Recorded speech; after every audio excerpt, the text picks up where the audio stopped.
Student अगर आप 12th में हैं और आपको बोर्ड एग्जाम देना है तो मैं आपके लिए लेकर आया हूं एक मोस्ट इंपॉर्टेंट वीडियो। स्टूडेंट, इस वीडियो में हम क्लास 12 इंग्लिश के 4 मोस्ट इंपॉर्टेंट क्वेश्चंस को आंसर के साथ पढ़ेंगे।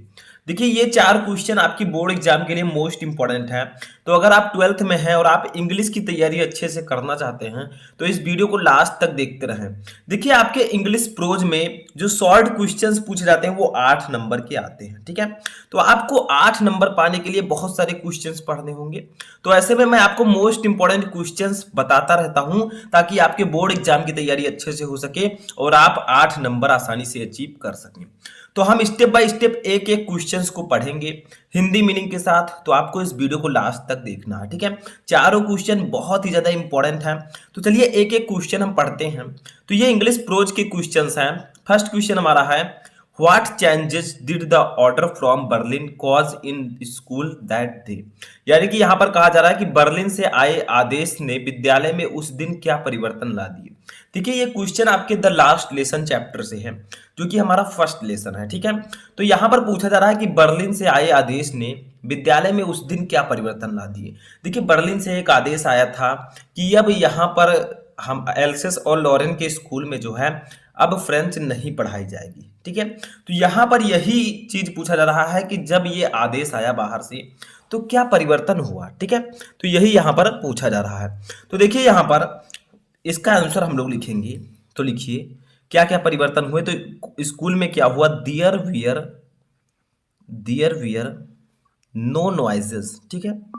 दियर बियर नो नॉइजर, यानी कि जब यह सूचना आई कि एल्सेस और लॉरेन के स्कूल में अब सिर्फ फ्रेंच नहीं पढ़ाई जाएगी, ठीक है, फ्रेंच नहीं पढ़ाई जाएगी, तो क्या क्या परिवर्तन हुआ। तब देखिए, there were no noises, school में कोई शोर नहीं था, ठीक है। It was as quiet as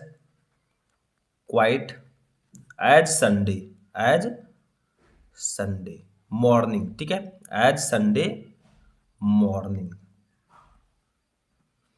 यानी कि रविवार की सुबह की तरह शांत थी। वहां का जो माहौल था स्कूल का वो रविवार की सुबह की तरह बिल्कुल शांत था, ठीक है। अब एम हेमल जो हैं उस स्कूल के टीचर हैं, ठीक है। तो M Hamel said it would be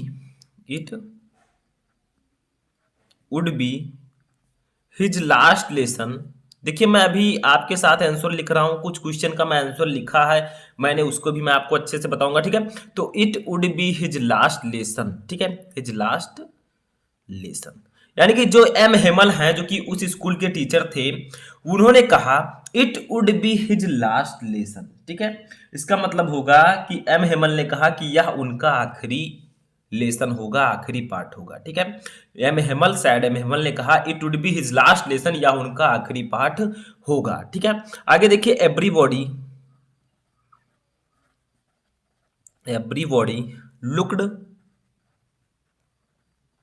sad, ठीक है, एवरीबॉडी लुक्ड सैड। इसका मतलब है कि जो वहां के लोग थे वो उदास थे, ठीक है, सब उदास दिख रहे थे। आगे देखिए क्या है, the village people had come to thank M Hamel for his 40 years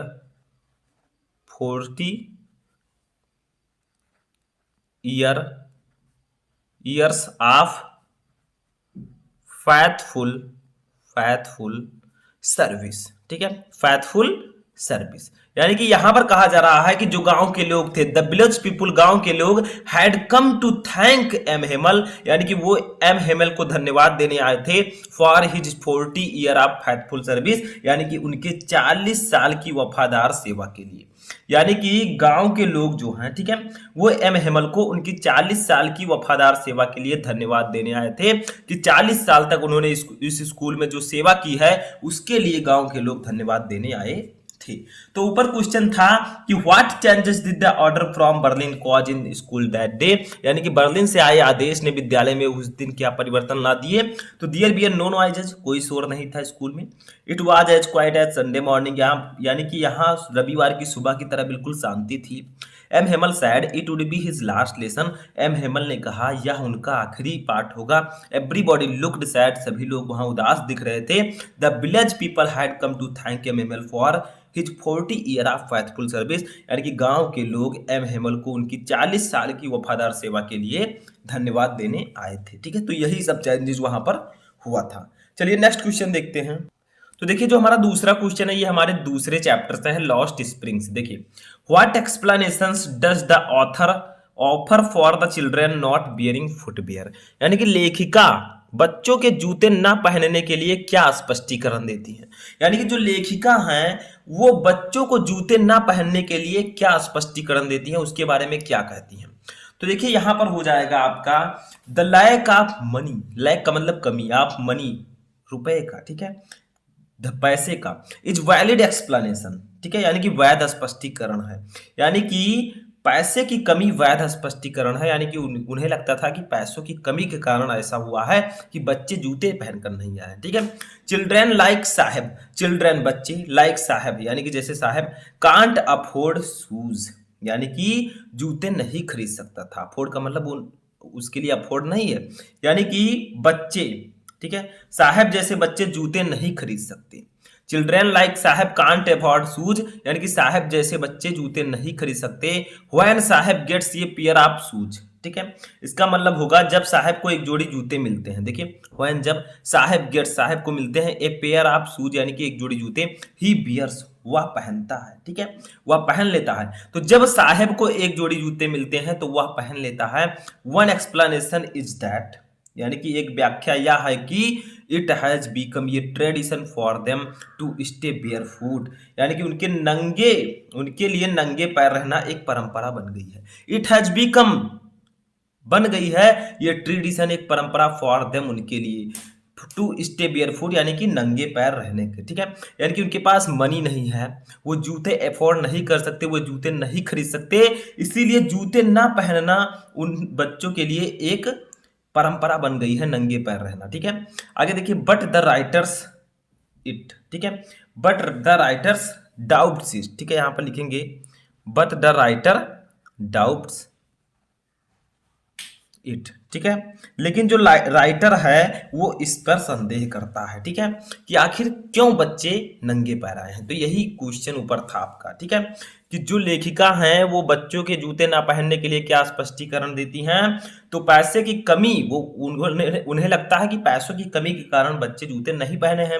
जैसे साहब जैसे बच्चे जो हैं वो जूते नहीं खरीद सकते, और जब साहब को एक जोड़ी जूते मिलते हैं तो वह उसे पहन लेता है। इससे यह लगता है कि उन्हें नंगे पैर रहना उनकी एक परंपरा बन गई है। ठीक है, समझ में आया। तो वो यही स्पष्टीकरण देती हैं लेखिका। समझ में आ गया। चलिए नेक्स्ट क्वेश्चन देखते हैं। तो देखिए तीसरा क्वेश्चन हमारा है, is Saheb happy working at the tea stall, यानी कि जो साहेब है वो चाय की दुकान पर काम करके खुश है। एक्सप्लेन, स्पष्ट करो, व्याख्या करो कि जो साहेब है वो चाय की दुकान पर काम करके क्या खुश है वो। तो देखिए लिखेंगे हम, साहेब डज नॉट, साहेब बंगाल का लोग नया सिटी में नया लोग से मिलता है। does not seem to be happy, seem to be happy working at tea stall, working at the, ठीक है, at the tea stall, tea stall, ठीक है। Now he feels, now he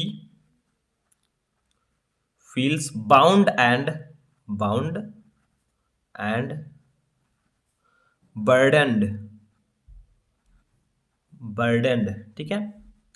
Saheb is, sorry, Saheb is no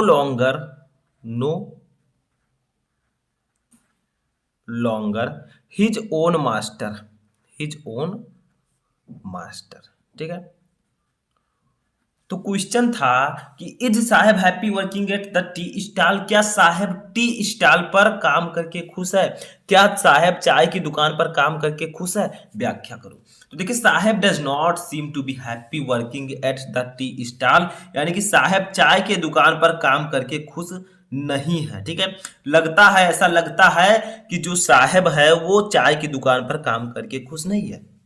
now he feels bound and burdened, यानी कि अब वह खुद को बाध्य और बोझिल महसूस करता है। उसे लगता है कि किसी ने मुझे बांध लिया है, उसे लगता है कि ये मेरे ऊपर बहुत बड़ा बोझ है। ठीक है, तो वह अब खुद को बाध्य और बोझिल महसूस करता है कि उसे जबरदस्ती एक काम करवाया जा रहा है। ठीक है, Saheb is no longer his own master, और साहेब अब अपने आप का मालिक नहीं रहा, वो खुद की मर्जी से काम नहीं कर सकता, वो जो चाहता है वो नहीं बन सकता। सीधा सीधा बात यह है कि साहब चाय की दुकान पर काम करके खुश नहीं है। ठीक है, तो ये हमारे सेकंड चैप्टर का क्वेश्चन था। चलिए नेक्स्ट क्वेश्चन देखते हैं। तो देखिए, हमारा चौथा क्वेश्चन है कि what is the miss adventure that William Douglas speaks about. ठीक है, ये हमारे डीप वाटर चैप्टर का क्वेश्चन है, तीसरे चैप्टर का, यानी कि what is the miss adventure that William Douglas speaks about, यानी कि विलियम डगलस कौन सी दुर्घटना की बात करते हैं, वो किस दुर्घटना की बात करते हैं जो उनके साथ हुआ। देखिए, Douglas goes to the swimming pool when no one else is there, यानी कि Douglas goes to the swimming pool, Douglas swimming pool में जाता है when no one else is there, जब कोई और वहां नहीं होता। ठीक है, तो डगलस स्विमिंग पूल पर जाता है जब कोई वहां नहीं होता।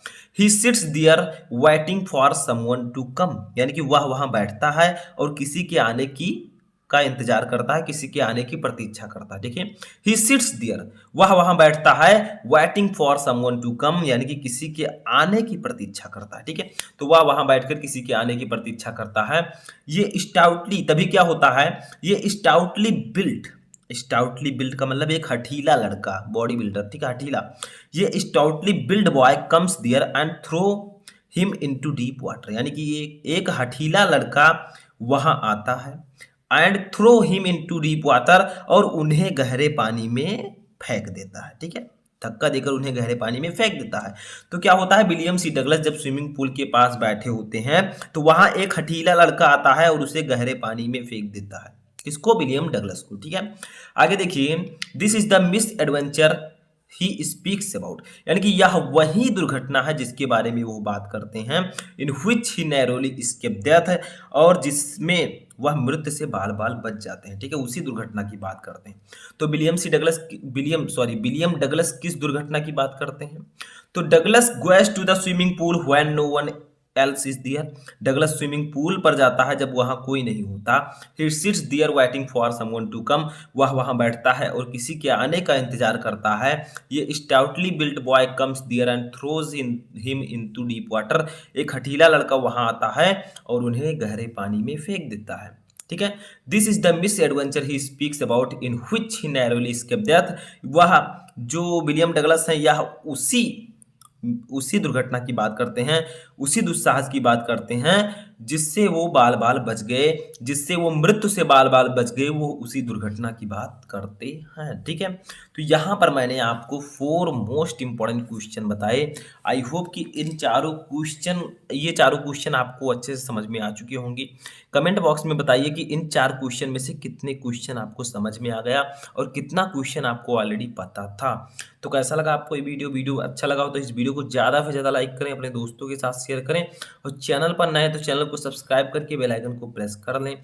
हम मिलेंगे नेक्स्ट वीडियो में नेक्स्ट टॉपिक के साथ, तब तक आप लोग अपनी तैयारी करते रहें।